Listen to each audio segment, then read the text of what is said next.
मध्य प्रदेश के शाहबाद तहसील क्षेत्र स्थित सिलूरी धाम इन दिनों श्रद्धा और आस्था का प्रमुख केंद्र बना हुआ है। यहाँ देवी दरबार के पीठाधीश्वर रघुवीर महाराज के सानिध्य में प्रतिदिन बड़ी संख्या में श्रद्धालु पहुंच रहे हैं। दूर दराज से आने वाले भक्त अपनी समस्याओं के समाधान और आध्यात्मिक मार्गदर्शन की उम्मीद लेकर धाम पहुंच रहे हैं। श्रद्धालुओं का मानना है माता रानी की कृपा से आयोजित देवी दरबार में लोगों को मानसिक शांति, आध्यात्मिक संबल प्राप्त हो रहा है।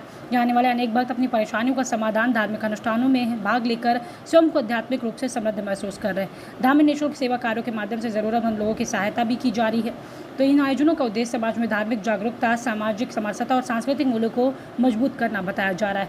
बस सिलूरी धाम में सामाजिक धार्मिक गतिविधियों को भी विशेष महत्व दिया जा रहा है। गरीब जरूरतमंद कन्याओं के विवाह, धार्मिक आयोजनों तथा सनातन संस्कृति के प्रचार प्रसार के लिए समय समय पर बड़े कार्यक्रम आयोजित किए जाते हैं। धाम के विकास सौंदर्यीकरण के लिए निरंतर प्रयास किए जा रहे हैं, जिससे स्थान श्रद्धालुओं के लिए और अधिक आकर्षण का केंद्र बनता जा रहा है। बड़ी संख्या में पहुंच रहे भक्तों के कारण क्षेत्र में धार्मिक वातावरण देखने को मिल रहा है।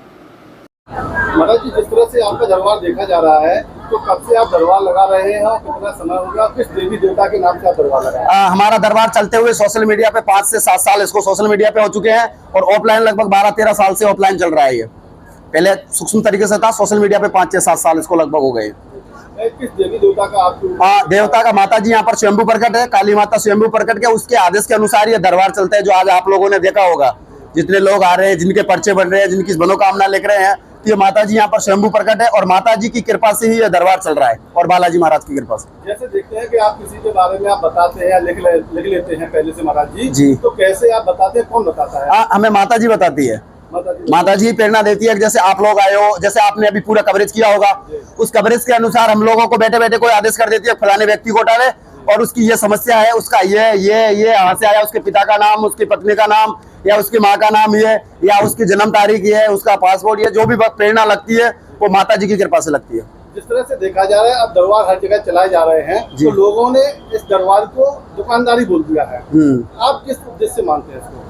देखो, हमारा तो ये है कि दुकानदारी तो जो लोगों की, जैसे जो लोग चला रहे हैं, तो जो दुकानदारी तो नहीं है, लोगों की एक सेवा ही कह सकता हूँ। जैसे आप लोगों ने अभी ये देखा है, ठीक है, दुनिया पता नहीं क्या कर रही है क्या नहीं कर रही, पर हमारे धाम के बारे में मैं आपको बता देता हूँ। जैसे आप लोगों ने यहाँ पर देखा है, तो देखने के बाद में यहाँ पर किसी प्रकार से कोई भी व्यक्ति ये नहीं कह सकता कि महाराज जी ना तो किसी वीआईपी से मिल रहे, ना किसी महाराज जी पैसे वालों का नंबर ले रहे। यहाँ पर सभी लोग, सामान्य लोगों का नंबर आ रहा है। उसके बाद हो सके जितने की हमारे सनातन पद्धति के अनुसार ऐसी बहुत सारी शक्तियां हैं, ऐसे बहुत सारे मंत्र हैं जिससे लोगों का भला किया जा सकता है, उनकी समस्याओं का समाधान किया जा सकता है, उनकी मन की बात लिखी जा सकती है, उनकी समस्या क्या है, समस्या का उनका निदान और उसका समाधान बताया जा सकता है। तो ये दुकान नहीं है, ये सनातन धर्म का ही प्रचार है और लोगों तक सनातन की जितनी भी हमारे हिंदू धर्म की शक्तियों के बारे में पता चले, सनातन का हो सके जितना प्रचार हो, तो ये प्रचार करने का ही काम है। जिस तरह से आप अपने गुरु की दीक्षा लेते हैं, गुरु आपको सिखाते हैं, तो क्या गुरु इस तरह का आप लोगों को ये बताते हैं कि धर्म के नाम पे इस तरह का करवाना चाहिए, लोगों से लेना? नहीं,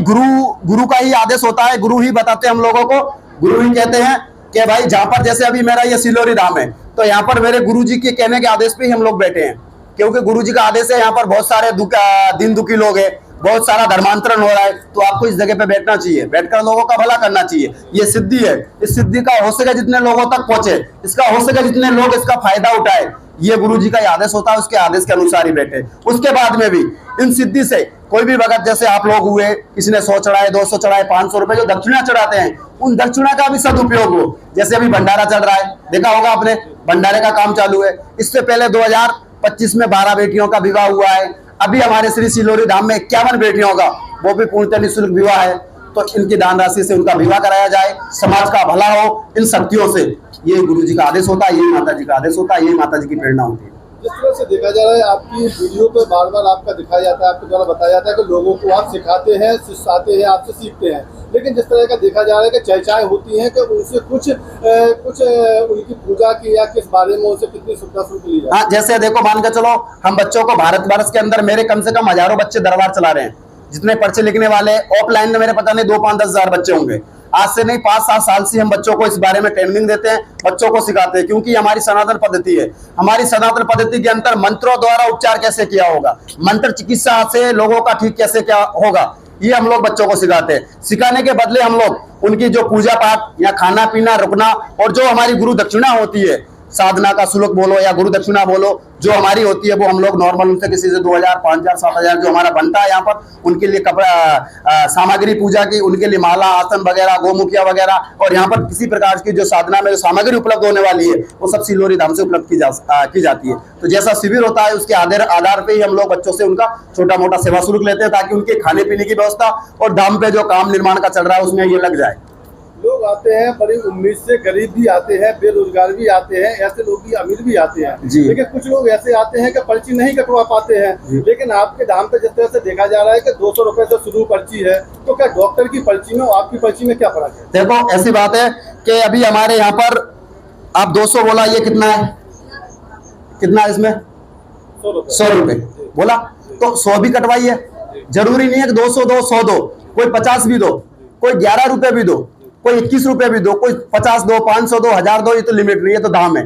और जिसकी आपकी श्रद्धा कितनी है, अब जैसे बहन जी है, इनकी श्रद्धा 100 रुपए की है तो 100 रुपए भी दीजिए। पर आप लोगों के छोटे छोटे सहयोग से, कि अभी आप देख पा रहे हो इतनी भीड़ है, पब्लिक बैठने की जगह क्या नहीं, तो इनकी सहयोग से छोटा मोटा इनके लिए, जैसे अभी सामने सामुदायिक भवन का काम चल रहा है, इनकी अभी 2 दिन रोकेंगे, कोई 3 दिन रोकेगा, कोई 4 दिन रोकेगा, तो उनके खाने पीने की व्यवस्था हो जाए। क्योंकि मैं तो काम पे जाता नहीं हूँ, कोई मैं मजदूरी करने जाता नहीं हूँ, पर जो सिलोरी धाम में पर दिन भंडारा चलता है, उस भंडारे में प्लस इनको रुकने की व्यवस्था के लिए और जो भी राशि बचती है, तो सामुदायिक भवन का कार्य चालू हुआ अभी जोरों शोरों से, उसका काम चल रहा है, तो उसमें भी लग जाए। उसके बाद भी कोई लगती है तो 2027 में महाशिवरात्रि के दिन 51 बेटियों का विवाह है, तो वो बचा के सिलोरी धाम में जमा होने के बाद में बचा के उसका फिर हम लोग बेटियों का विवाह कर देते हैं सारा। जिस तरह से मतलब देखा जाता है, कुछ लोग ऐसी स्थिति में आ जाते हैं यहाँ पर कि वो बीमार रहते हैं या कुछ बीमारी है उनको, तो क्या लगता है कि आपके यहाँ से सही हो जाते हैं या कुछ ऐसी व्यवस्था की गई है तो उनको अस्पताल तक पहुँचना चाहिए या नहीं? देखो पहले हम लोगों को बोलते हैं कि पहले डॉक्टर को दिखाओ। जैसे आपने दरबार पूरा कवरेज किया होगा, दरबार में भी हम लोगों ने बोला है कि इंसान को पहले डॉक्टर के पास जाना चाहिए।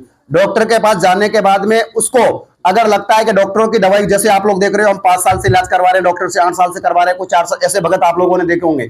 जब डॉक्टरों से वो ठीक नहीं हो पाता है तो कहीं ना कहीं हमें मंदिरों की या फिर कोई ना कोई पूजा पाठ या फिर कोई ना कोई हमें दुआ की जरूरत पड़ती है, तो हमें हनुमान जी, माता जी तो स्थान पे जाना चाहिए और उनकी दुआ भी लेनी चाहिए, दुआ और दवा दोनों लेनी चाहिए।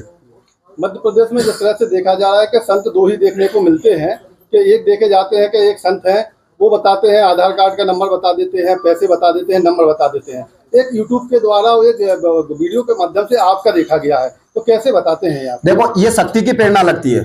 जैसे अभी आप लोगों ने हमारा पूरा कवरेज किया होगा, तो इसमें ऐसे ऐसे भगत आए जिनको पासपोर्ट बताए, कवरेज किया कि नहीं किया आपने? अब वो उस व्यक्ति को पूछे उसकी पासपोर्ट कैसे बता दिया, उसके मन की बात कैसे कर दी, उसको उसकी मन की बात कैसे कर दी, कैसे क्या उसकी मन की बात लिख दी, तो ये सब चीजें कैसे क्या हो जाता है, ये शक्तियां होती है। और शक्तियों के आधार पे ही हम लोग इनको बताते हैं, हमें प्रेरणा लगती है कि सामने आया व्यक्ति, उसका ये नाम, उसकी माता का ये नाम, उसके पिता का ये नाम, या उसकी समस्या ये, उसकी समस्या का कैसे समाधान होगा। जैसे आपने वीडियो में देखा होगा कि सामने वाला व्यक्ति आया और उसके घर वालों ने कुछ नहीं बोला कि मेरा बेटी को मिर्गी आ रही है, दौरे पड़ रहे हैं, पर जो हमारी जांच के अनुसार क्या आया, उसने गांजा पी लिया है, गांजे का नशा किया। देखा नहीं देखा आप लोगों ने? तो वो हमें प्रेरणा माता जी देती है। हम किस किस भक्त से पूछेंगे भैया तेरी समस्या क्या है क्या नहीं है। आज पूरा दरबार आपने कवरेज किया है, उस पूरे दरबार में कितने हमारे आदमी होते हैं, 1 बिठा सकते हैं, 2 बिठा सकते हैं, पर किस किस को बिठाएंगे हम लोग और किस किस के बारे में पूछेंगे और हम बताएंगे। ये सब माता जी की प्रेरणा होती है। आपके द्वारा एक वीडियो चलाई जा रही थी कि कुछ भक्त आपके पास आते हैं और सीख के चले जाते हैं, आधा अधूरा सीखते हैं चले जाते हैं, तो ऐसे में कुछ बदनामी नहीं होती है कि कुछ अधूरा? देखो ऐसी बात है, हमारा ज्ञान होता है बच्चों को पूरा देने का, सिखाने का, पर एक स्कूल होती है, स्कूल में पूरे तो मेरिट में आते नहीं है, पूरे जितना लोग पढ़ाई करेंगे उतने कोई फेल भी हो जाते हैं, कोई बीच में भी रुक जाते हैं और कोई सफलता तक हो जाते हैं। तो वो साधक की स्वयं की निर्भरता के ऊपर करता है कि उसके अंदर कितने गुण हैं, कितना वो शक्ति को पा सकता है, कितनी वो साधना कर सकता है, कितना वो बैठ सकता है, कितना वो मंत्र का जाप कर सकता है। तो ये साधक के ऊपर ही डिपेंड करते हैं, हमारी तरफ से पूरा बता दिया जाता है। एक गुरु अपने शिष्य को सब कुछ बता देता है कि आपको ये करना है, ये करना है, वो करे या ना करे। अगर वो आधा अधूरा करेगा तो वो आधा अधूरा ज्ञान होगा, पूरा करेगा तो वो पूरा होगा।